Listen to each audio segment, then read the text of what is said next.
Nagpulong ang pamahalaang panlalawigan ng Pampanga, Pampanga Schools Division Office, City of San Fernando Schools Division Office, Mabalacat City Schools Division Office at ang Commission on Higher Education.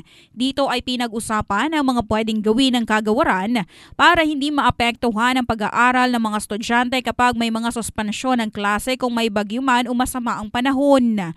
Ayon sa provincial government, nagkasundo ang tatlong Schools Division Office na magpapatupad ang DepEd Pampanga ng alternative delivery modes kung saan maaaring pagpilian ang modular, performance task project at online classes depende kung anong mode ang epesyente para sa mga mag-aaral. Ang CHED naman ay maaaring ipatupad ang tinatawag na Learning Continuity Plan ng mga higher education institution.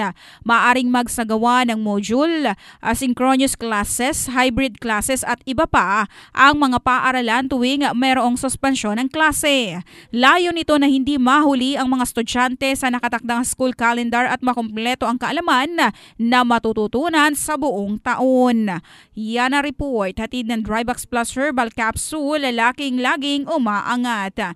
In the heart of changing lives, ito si Brigada John Bayot na Brigada News FM Philippines, the Music and News Authority.